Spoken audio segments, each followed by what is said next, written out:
शिवसेनेचे मंत्री आणि नेत्यांनी मुख्यमंत्री देवेंद्र फडणवीस यांची वर्षा या निवासस्थानी भेट घेतली।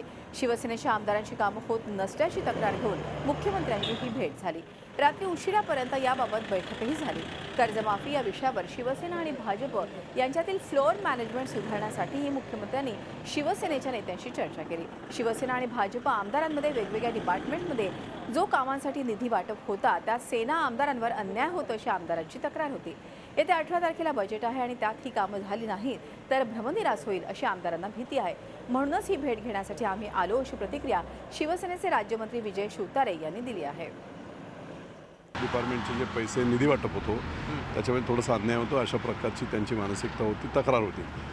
गेल्या 7-8 महिन्यापूर्वी आदरणीय पक्षप्रमुख उद्धवसाहेब ठाकरे आणि पक्षाचे वेगवेगळ्या भागातील असलेले पक्षप्रतोद त्या सर्वांची एक बैठक झाली होती आणि कामांच्या संदर्भातल्या याद्या त्या उद्धवसाहेबांच्या समोर त्या मुख्यमंत्री महोदयांना दिल्या होत्या आणि त्यातली जी काही कामं यायला हवी होती या बजेटला ती येताना दिसत नव्हती, काही कामं झाली नव्हती आणि म्हणून आता बजेट आहे 18 तारखेला, तर त्या दरम्यान जर ही कामं आली नाहीत तर कदाचित पूर्णच भ्रमनिरास होईल अशा प्रकारची भीती काही आमदारांना वगैरे होती आणि म्हणून मग ती अनरेस्ट होती आणि म्हणून मुख्यमंत्री महोदयांचा वेळ घेऊन सर्वच मंत्री आणि आमदार आम्ही सर्वजण इथे आलो होतो।